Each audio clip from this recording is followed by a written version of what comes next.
Hi guys, चलिए आज बनाते हैं टेस्टी सा कोकोनट चटनी जो कि आप इडली के साथ खा सकते हो, डोसे के साथ भी खा सकते हो, जिसके साथ खाना चाहो खा सकते हो। तो मैंने यहाँ पे क्या किया ना, नारियल को छोटा छोटा काट के उसको ले लिया था और उसमें मैंने कुछ चीज़ें दिया था। हाँ, इसको ग्राइंडर जार में ही मैंने बनाया था।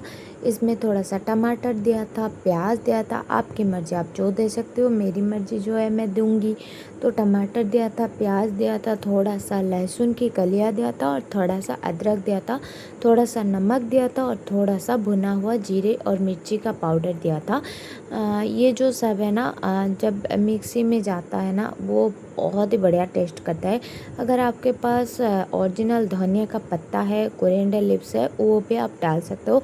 उसका टेस्ट भी बहुत बढ़िया लगता है। अगर आपको मिर्ची खानी है तो जो मिर्ची है ना, हरी वाली मिर्ची है, उसको आप डाल सकते हो। और मैंने थोड़ा सा पानी भी डाला था उसमें, ठीक है। तो उसके बाद मैंने उसमें जो छोंक होता है ना, छोंक भी लगाया था। ग्राइंडिंग करने के बाद उसके ऊपर छोंक लगाया था। तो मैंने क्या किया ना, छोंक में वो जो छोंक के बर्तन है उसमें थोड़ा सा ऑयल ले लिया, उसमें जीरा लिया था, राई लिया था। ऑयल गर्म होने के बाद जीरा, राई और उसमें जो करी पत्ता है उसको लिया था और थोड़ा सा चना दाल और थोड़ा सा उड़द दाल लेके उसको अच्छे से मैंने उसको अच्छे से मिक्स किया। जो उसको तड़का लगाया। तड़का लगाने के बाद मैंने क्या किया ना, जो नारियल की चटनी मैंने बनाया था ना, उसमें तड़का लगा दिया और अच्छे से उसको मिक्स अप कर दिया। और ये आप ना फ्रिज में एयर टाइट कंटेनर में रख देना। थोड़ा सा ठंडा होने के बाद रखना, गरम गरम मत रखना।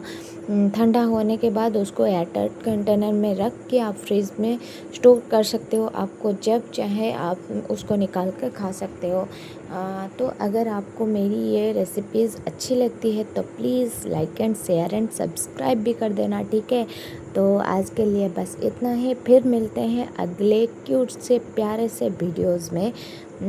तो देखिए, मैंने तो सब बता दिया। उसके बाद आप सॉन्ग एंजॉय कीजिए। Bye bye.